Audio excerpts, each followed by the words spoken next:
As we talk about honoring our parents, there's always holidays we can do that. Mother's Day, Father's Day, an anniversary, or then there's Christmas. But I ran across an idea that I write about in my book called The Forgotten Commandment. It's about writing a tribute to your parents and living out a life that has no regrets. Saying it to them while they're alive, not over their casket after they're gone.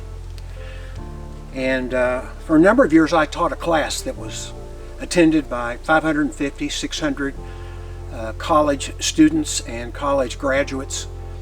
And one of the sessions was about honoring your parents. It always had the most response. In the class one day, I was handed this letter from one of the students that told an interesting story.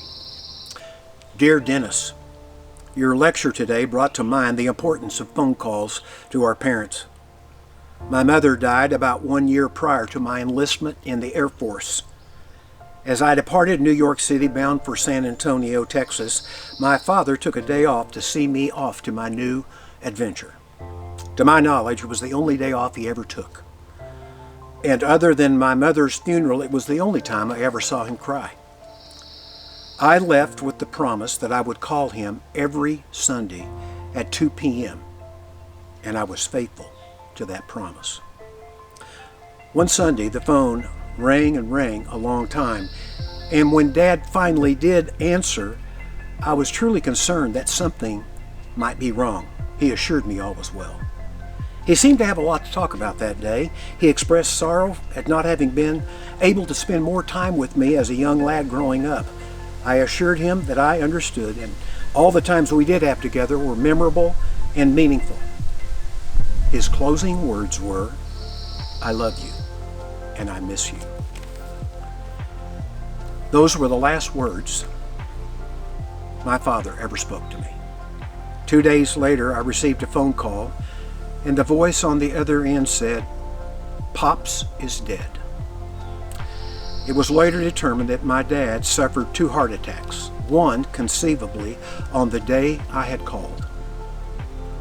I pray that you will continue to stress contact with parents, however that contact is made. It could be the last opportunity you have to share your heart with someone who loved you and for you to express love in return. It's signed, a student thankful for being reminded of a two-way blessing. Think about your parents, whether they're living or whether they passed on. You can still honor them by writing them a tribute and declaring to your family everything they have done right. Honor your parents. You'll be blessed if you do, and you'll live a life of few regrets.